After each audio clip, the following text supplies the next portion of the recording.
Council, वो हमारे 86 MNAs इस हाउस में और 9 MPAs सिंध असम्बली में हैं, 107 MPAs हमारे पंजाब असम्बली में हैं और 90 MPAs हमारे KPK असम्बली में। इसके बेस पे इलेक्शन कमीशन के पास इस असम्बली में जो 60 सीट्स है नेशनल असम्बली में वोमेन जी काइंडली प्लीज, आप लोगों की आवाज बहुत गूंज रही है बीच में।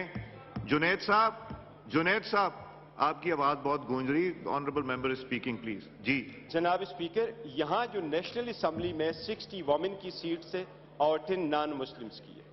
बाकी प्रोविंसेस में जो सीट है उसको बेस पे इलेक्शन कमीशन ने जो सीट प्रिजर्व रखी थी हमारे लिए सब्जेक्ट टू देयर डिसीजंस, वो सीट्स है 8 वमेन सीट KPK असम्बली से जो हमारे आने थे उनके लिए प्रिजर्व कर दी, 12 वमेन सीट पंजाब से जो आने वाली उनके लिए रिजर्व कर दी और 3 नॉन मुस्लिम के लिए रिजर्व कर दी इस असम्बली में। ये 23 सीट्स है। इसके अलावा जो KPK असम्बली में है वहां 21 वमेन की सीट्स है। पंजाब असम्बली में हमारे 24 MPA की सीट्स है और नॉन मुस्लिम की सिंध असम्बली में 2 वोमेन की सीट्स है।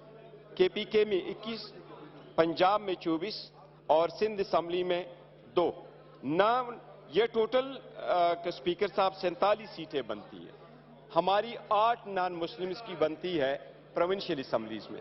इस पे जो पिटीशन का जिक्र आ रहा है जनाब स्पीकर, हमने पिटीशन किस तरीके से फाइल की?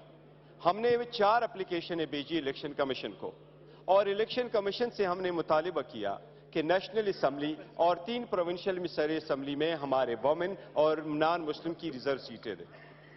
कमीशन ने उस पर डिसीजन देने से पहले इंतजार किया और 6 और एप्लीकेशन आई है दूसरी पार्टियों की। उसके बाद इलेक्शन कमीशन ने सुना, अब इनको सिर्फ नोट पर माले, 28 तारीख को हेयरिंग हुई, 1 तारीख को इलेक्शन कमीशन ने उस पर ऑर्डर किया 1 मार्च, लेकिन इलेक्शन कमीशन ने अपने ऑर्डर को अनाउंस नहीं किया। इलेक्शन कमीशन ने ऑर्डर अनाउंस किया 4 तारीख को 4 बजे दिन। 4 तारीख को 4 मार्च को इलेक्शन कमीशन ने ऑर्डर अनाउंस किया और 4 मार्च को ही नोटिफिकेशन इशू की। इसलिए जब हम पेशावर हाई कोर्ट गए तो एक नोटिफिकेशन के अलावा बाकी नोटिफिकेशनें नहीं थी, लेकिन हमने प्रिसाइसली स्पेसिफिकली पूरे पाकिस्तान की सीटों का जिक्र किया और कोर्ट ने हमें स्टे दे दिया। और इस स्टे में आदो प्रिसाइसली ये वर्ड लिखे थे कि the speaker shall not administer vote, उसमें 5 to 22 तक रिस्पॉन्डेंट थे, उसमें KP वाले शामिल थे, लेकिन ये जरूर इंक्लूड था उनके सब्जेक्ट मैटर में कि उनको किसी सूरत ओथ एडमिनिस्टर की नहीं किया जाएगा। वो ऑर्डर की कॉपी आपके पास भेजना इलेक्शन कमीशन की सवाबदीद है। इनको जब तक वो ऑर्डर सारे हाई कोर्ट फैसला नहीं करती वो आपके पास कम्युनिकेट हुआ होगा।